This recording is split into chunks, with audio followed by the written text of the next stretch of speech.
Valentine's Day camping trip naman tayo. This is Chinik Adventures and Bomalabs Outdoor Adventure. Happy Valentine's Day! Let the journey begin. Umalis kami ng bahay around 7:30 in the morning at nag-stop over lang kami to buy some fruits and vegetables dahil plano namin gumawa ng salad for lunch. Inabot din ng almost 2 hours ang biyahe namin bago namin narating ang Camp Ragsak. At ito ang bumungad at sumalubong sa amin pagdating namin doon. Oh, by the way guys, bago pala yung tent na ginamit namin dito. Dahil yung tent na ginamit namin dun sa aming last vlog is Nature Hike Village 13. Pero napakalaki nun for just the 2 of us. Kaya bumili kami ng smaller version nun, which is Nature Hike Village 6. And para sa akin, sobrang perfect na tong size na to for the both of us. It's so spacious and roomy, pero it's not too big. And we're done setting up the tent. Oh, ang cute, diba? All set na. Next is time to prepare for our lunch naman. Ayan na nga at almost ready na ang aming salad.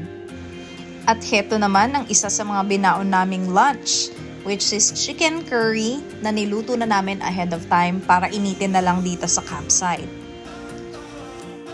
Heto na, sa wakas at naka-ready na ang aming table. Gutom na ang mga person. So meron kaming ulam, chicken curry, meron kaming salad, at meron din kaming isa pang baon which is pork adobo, alajay. And ayan na nga. Pwede nang kumain at mananghalian dahil hindi pa kami nag-aalmusal. Pagkatapos naming mananghalian, nag-init muna ako ng tubig dahil bigla akong nilamig, bigla kasing humangin. Kaya naisipan naming magkape muna para mainitan ang aming sikmura. We try to minimize using disposables like paper plates, spoon and fork, and plastic cups. Kaya kami bumili ng hydro flask na mug na ginagamit namin hindi lang sa kape kundi pati sa ibang inumin na rin namin. Take note, katatapos lang namin mananghalian ito, pero meron na naman kaming pinapapak. Ito kasing si Jai, naglaga ng mani. Kaya ayan tuloy, habang nag-chill, nagmamani rin kami. Hindi ko ma-describe kung gaano kaganda yung lugar na to. Personally, it's number 1 on my camping site lists. Napakasinik nitong lugar na to, na tipong kahit saan ka tumingin, puro magandang tanawin ang makikita mo. Mapa-car camping or tent pitching, kahit alin pa ang piliin mo, magandang view ang matatanaw mo. Pero para sa akin, itong pwesto namin ang may pinakamagandang view sa lahat. It's time to play bingo! Yan ang paboritong pampalipas oras ng Bomalabs tuwing nagka-camping. Bukod syempre sa inuman session na nag-uumpisa sa hapon hanggang gabi. 4, 2, 4! May kasama! Bingo mo na pag-dot? Oo, Hindi pa! Hindi pa! Bingo to na! Isa lang sa akin. Dahil hindi ako swinerte sa bingo at dahil hindi ko rin nabutan ng sunset kakalaro ng bingo, aara na lang ako rito sa kanilang swing.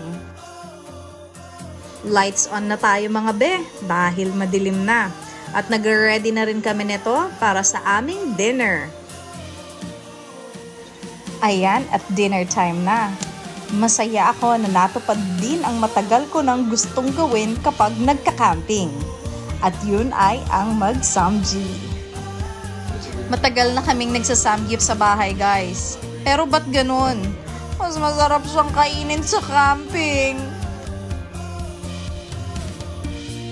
At habang lumalalim ang gabi, palamig din ng palamig ang klima dito sa Camp Ragsak. Kaya naman naisipan namin na sindihan na rin ang aming bonfire. Chill mode na ang grupo habang nagpapainit sa may bonfire. At maya-maya lang, magkakanya-kanyang escape na ang mga yan para matulog.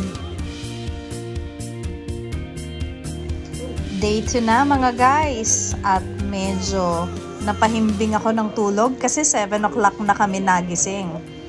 Pero okay lang yan. Dahil tignan nyo naman tong view na to na bumungad sa amin.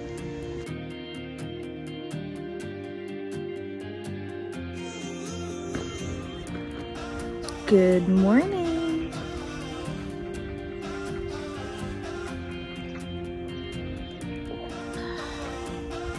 Sarap mag-coffee sa Baguio. Sarap mag-coffee sa camping.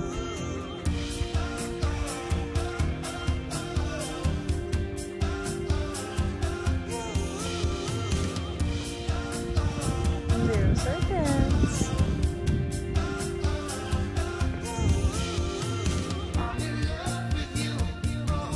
Ito pa lang si Kuya, araw-araw dumadaan dito para maglako ng taho.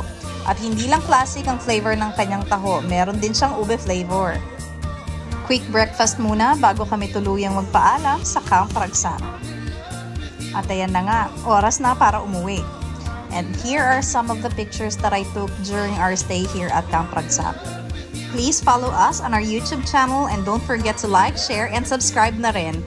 Bye for now!